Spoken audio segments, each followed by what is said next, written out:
All right, Alexander, we have to cover the French elections. Macron is going to be president of France for a second term. He got around 58% of the votes in the second round.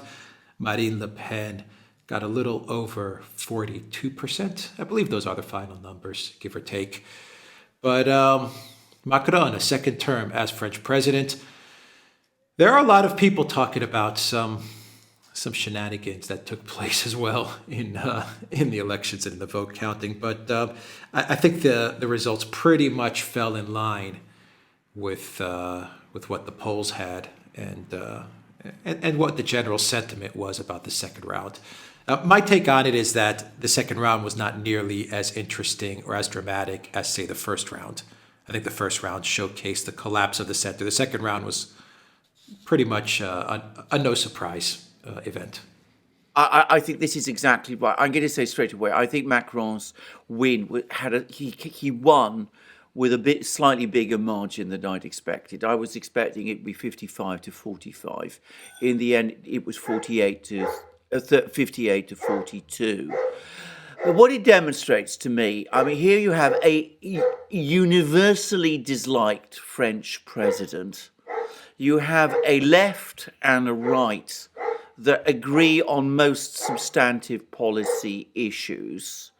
And yet, in spite of that, despite the fact that the left and the right both detest the centre, the left still votes, most people on the left still vote for a deeply disliked centrist candidate like Macron, simply because Le Pen has this label that has been stuck on her. And, the ideological rigidities in France, the structural rigidities are such that a president like Macron, who has failed, and I'm going to say it, he has failed in every important respect. He hasn't transformed the French economy. Growth is basically at a standstill. Debt levels are rising. Competitive levels are falling. In spite of that, he still wins. And this is very bad for France, I have to say this. And you're absolutely right. The big story was in the first round. It showed the extreme disgust that French people have for the status quo, the extreme disgust they have for the centre. The centre collapsed. And yet, this discredited, disliked centre still rules through Macron because people on the left in France can't bring themselves to vote for somebody who's been described to them as right. It really does make you want, in my case, to tear my hair out. I find this so bizarre and so strange. And Jean-Luc Mélenchon, the leader of the left, who told people not to vote for Le Pen, he now is hoping that he's going to sweep to victory in the legislative elections in June. And of course, he's clearly angling to become prime minister. But if he does become prime minister, what that will mean in practice is that he will be cohabiting with whom? With Emmanuel Macron. Yeah, well, I think we said before the elections took place that back when politics made sense and voting mattered, people would vote according to their pocketbooks. I remember the phrase. I think it was one of the Clinton. I think it was Bill Clinton's advisor, if I'm not mistaken, who said it's all about the economy. Stupid. That was his mantra, and that was true. But I would say in this brave new world, it's all about virtue signaling and the fear of being branded a fascist, an Nazi, a far righter. I think in today's world, people will easily, I don't want to say easily, they'll stomach the fact that they're going to live in a country that's going to be worse off and that they'll be much poorer and they'll be living in chaotic times as long as they're not branded far right. And it seems that people are fine with that. We can't forget that they branded Le Pen not only far right, but they branded her a Putin stooge as well. Absolutely. So a double whammy, I guess. Yeah, but bear in mind, a number of things to say. Firstly, let's start with the Clintons, because you're absolutely right. They won the election in 1992. Under the economy. Is the economy stupid? But they are the people, the Clintons, who more than anybody else changed politics to move it from politics of economics to politics of identity. Hillary Clinton fought the 2016 election, remember, on identity, on those kind of issues.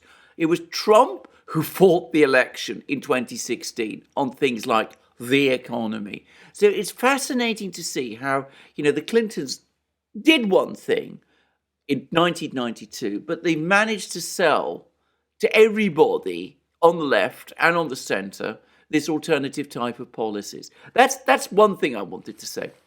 The second thing I wanted to say is that it's very weird how Le Pen continues to be branded as far right and all those terrible things that you said, given that, in fact, when you look at her policies, they're essentially very similar to the policies. Her economic policies are almost the same as those of Mélenchon and the left, and her other policies, to the extent that she even believes in them, on things like immigration.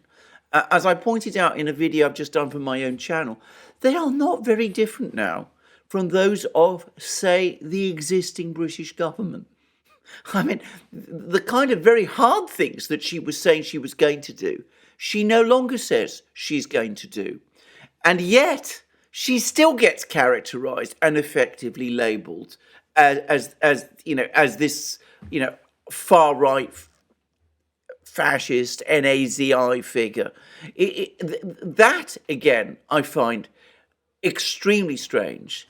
And on the being a Putin puppet, you would have thought that wouldn't affect people on the left in France, because on the left, her policies towards Russia, NATO, Putin, Ukraine are again exactly the same as those of Jean-Luc Mélenchon and the party that now supposedly leads the left. And yet, that label is enough to ensure that a discredited, failed, unpopular, exhausted president, which is what Macron is, will continue to occupy the Elysee for another 5 years. As I said, you can say there's progress, and in the first round, I would agree there's clear signs that there is massive disgust in France with the centre and with the status quo. But until and unless people in France and elsewhere in Europe start to look beyond these labels and start to actually vote in ways that make sense in terms of what they say they believe, we're going to end up with a government from the centre, which, however much the centre shrinks, it continues to remain in power. This was the politics that's perfected by Angela Merkel in Germany. We see its application in France. We've seen it also working in Italy. It is creating immobilism. It is creating destruction in Europe. And there is at the moment no break from it. Yeah, well, it's the politicians in the center that control the media as well. They control the corporates. They work hand in hand with the corporate. They're actually intimately tied into the elite corporate class. And that is, at the end of the day, their projection is so interesting, because when they label someone like Le Pen a fascist, they are, in fact, the very definition of fascism. I mean, Ursula von der Leyen, the European Union, just about every leader in the EU, especially and including Macron, is the pure definition of what fascism is, which is when the government is connected and working with the elite corporate sector. I mean, that is the definition of fascism. Yeah. So I just find it so interesting when they're labeling someone like Le Pen or any Le Pen a fascist, when they in fact are the pure definition of fascism. But they control the media, they control the distribution. They control social media. We'll see if Elon Musk has any effect on that. Well, indeed. We'll see. Another oligarch buying a business that's run by oligarchs, but let's give him time and let's see actions. Let's see his actions before we judge. But they control all these levers. Is the phrase "you get what you vote for" is that going to come into effect with France now? Are they going to get what they voted for a second time? And does that mean that that when the collapse and the chaos really ramps up in France, the people are just going to kind of sit back and say, "Well, we voted for this guy. We can't really complain about it, can we?" Well, I mean, there will be more decay. This is the other thing. You see, the other problem in France is that there's going to be massive unrest in France. Of that, I have no doubt. There's going to be protests. We're probably going to see a very dysfunctional parliament in a few months, re-elected. No, I can't imagine that Macron's party is going to hold together very well in June. So we're going to see strengthened parties on the left and the right, but note that they won't be working with each other. We could also see a revival of the Socialist and Republican parties as centrist voters who voted for Macron in the presidential election drift back from them. So we're going to see a very uneasy coalition, probably, of the centre and the left, but, with Macron still president, a very weakened political system. But it still will be the system.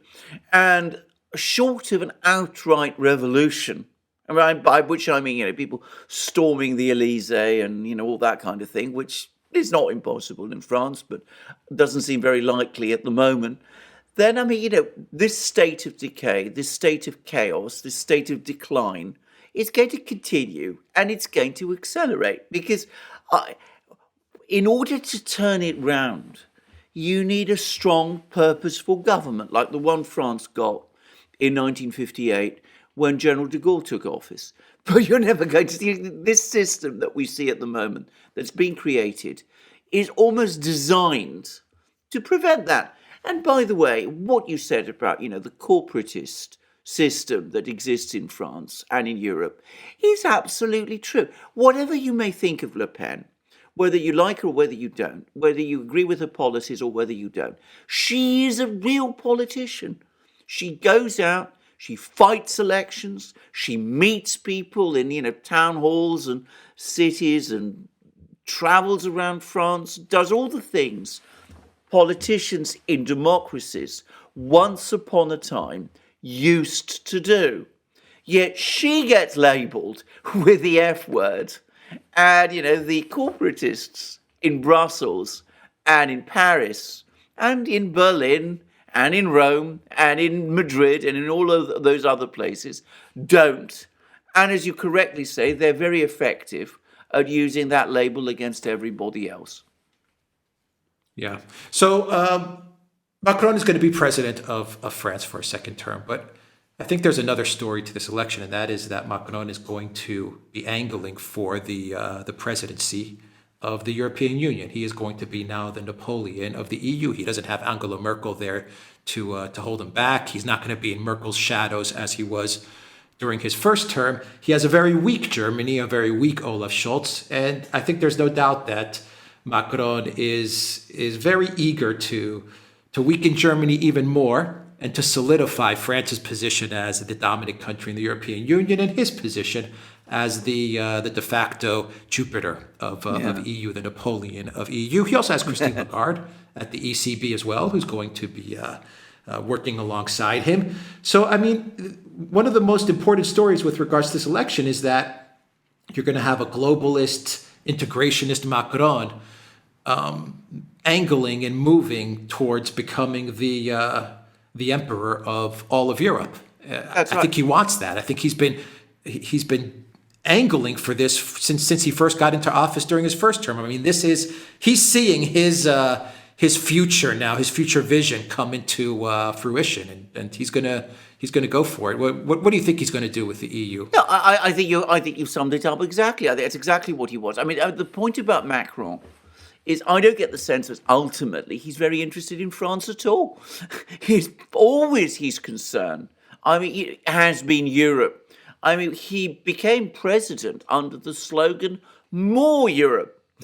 And what he wants is to use France as a kind of stepping stone to become, as you correctly said, the Napoleon of Europe. Unite Europe with himself as the leader, just as, Napoleon the First did. So I think this is very much his plan. But of course, he can't do that effectively if behind him the France that he is elected to lead crumbles. And, he could very well find, what do they say, overarching ambition. Shakespeare once said, it can actually trip over itself. And I think that's more likely because certainly it's true. Germany's in a mess and in a deteriorating mess. Italy, very difficult to see that there's going to be a breakthrough there anytime soon. But Germany's the big one. And, things are not looking well there at all. But it seems to me that much more plausibly, power is not going to drain to Macron. It's going to drain to Brussels. And, it will be people like Ursula at the EU centre who, in default of any effective challenge from the States, are going to be making more and more decisions. I mean, one way of looking at this Ukrainian crisis, and in fact, the best way to look at this Ukrainian crisis, is of a massive power grab by the centre against the states.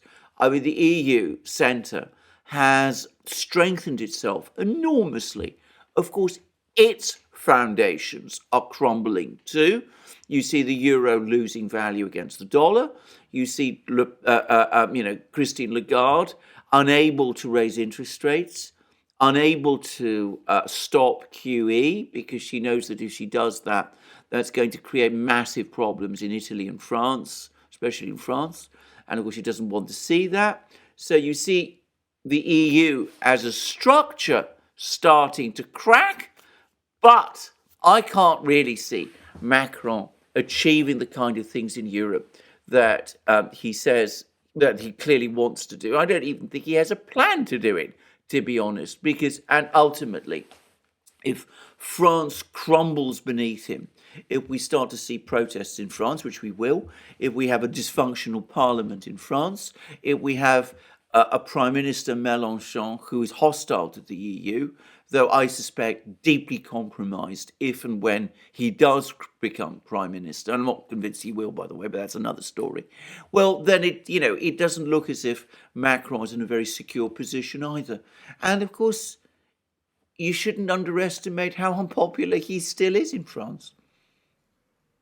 Yeah, there was a New York Times article about a week ago which said that once the EU managed to get Macron in as president, that they would then push for an EU-wide embargo on Russian oil. And Macron was very much for this. I mean, he was one of the people that was pushing for this embargo on Russian oil. And this would lead eventually to an embargo on all Russian energy, including gas. And of course, this would just accelerate the deindustrialization of Germany.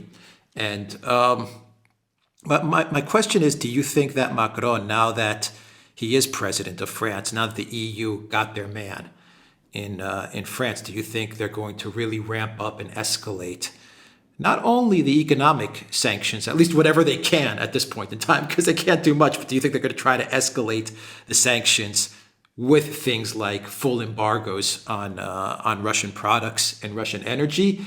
Do you think they're now going to escalate on the military aid side of things now that Macron is securely in for his second term? And is the goal of Macron and the EU to deindustrialize Germany and create a German vassal state that's completely subservient not only to Ursula but to the United States? In other words, Macron along with the Brussels core, just to destroy Germany once and for all, deindustrialize it and turn it into just another weak cog in the EU wheel. This is exactly the point about, embargo on Russian energy, oil and gas. Who benefits from all that Russian energy? Germany. It's the German industrial system, the manufacturing base in Germany, which is the foundation or rock of the German economy that is going to be massively weakened by that.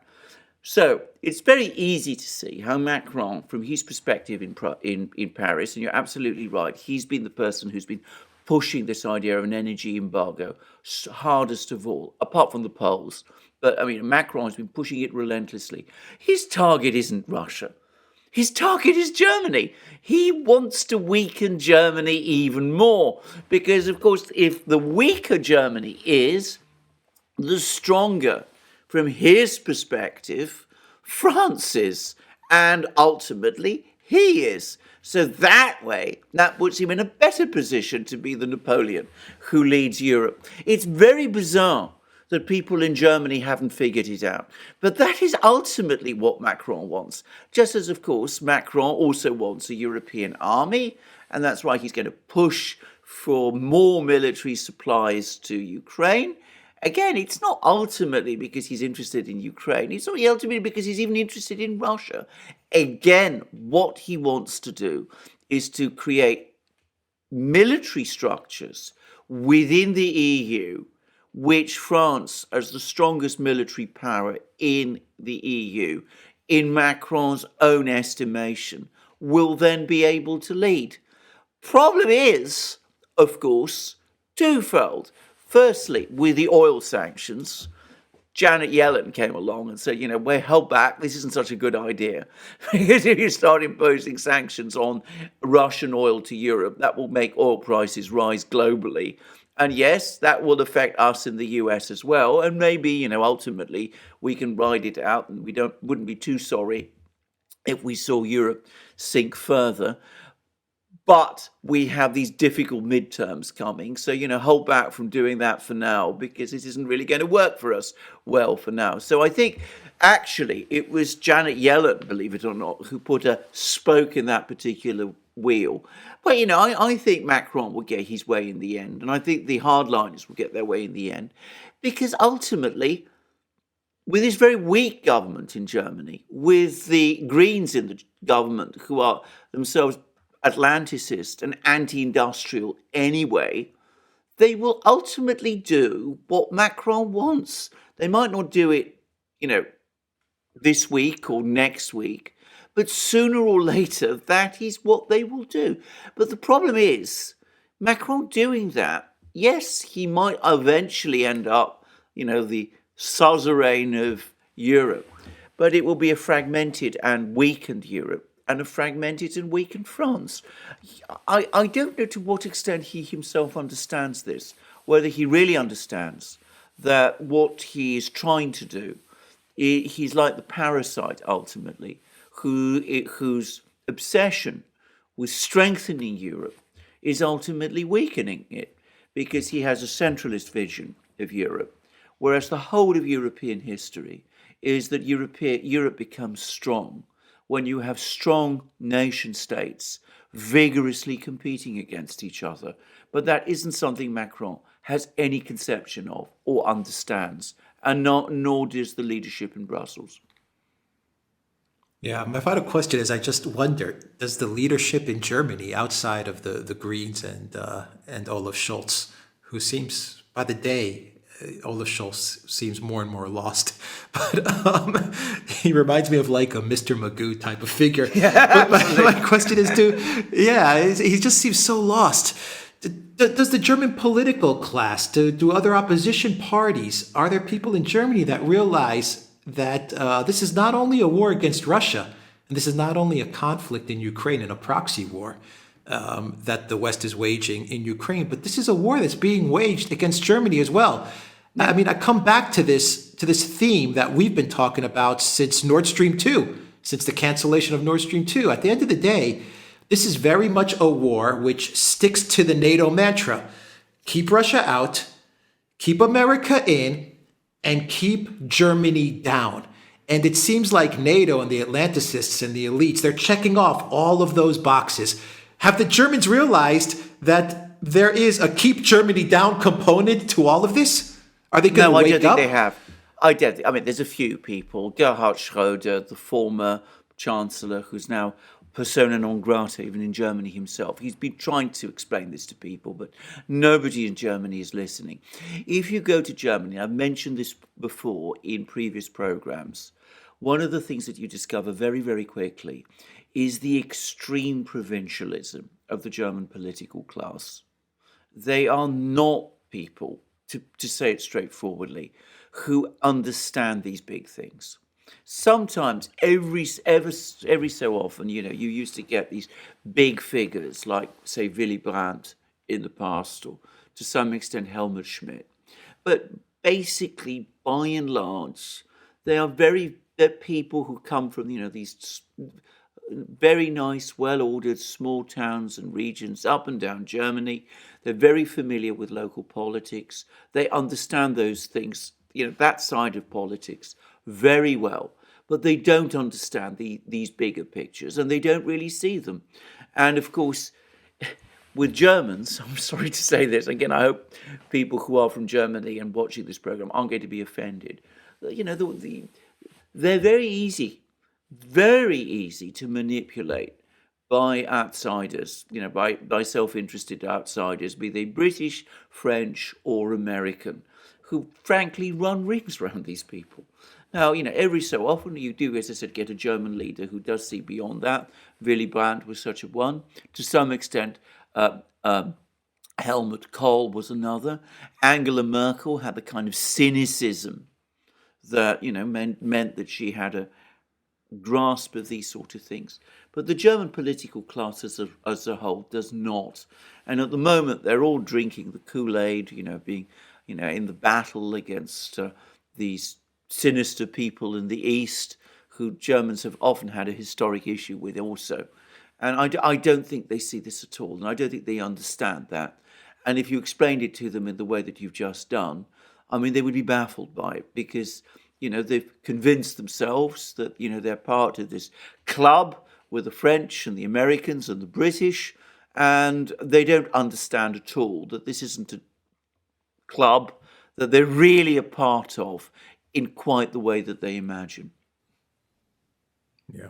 It's going to be a club that's going to make them a lot weaker and a lot poorer. That's for sure. Yeah. It's not the kind of club you want to be a member of. No, That's for sure. no. Anyway, all right. The Chinese. I read a very bitter commentary in Global Times by a Chinese official who clearly has figured it out, that the Germans just don't see this, and it showed that they have completely lost patience with the Germans, and that they also realise that the Germans just don't get it. Yeah. All right. Deindustrialization then at a breakneck Absolutely. speed is what awaits Germany, and Absolutely. Macron's going to be laughing as he sees it going on. There's no doubt about it. Absolutely. No doubt about it. All right, we'll leave it there, everybody. Duran.locals.com, and go to the Duran shop. Click on, use the code. Don't click on anything. Use the code. Good day. And you will get 10% off. Take care.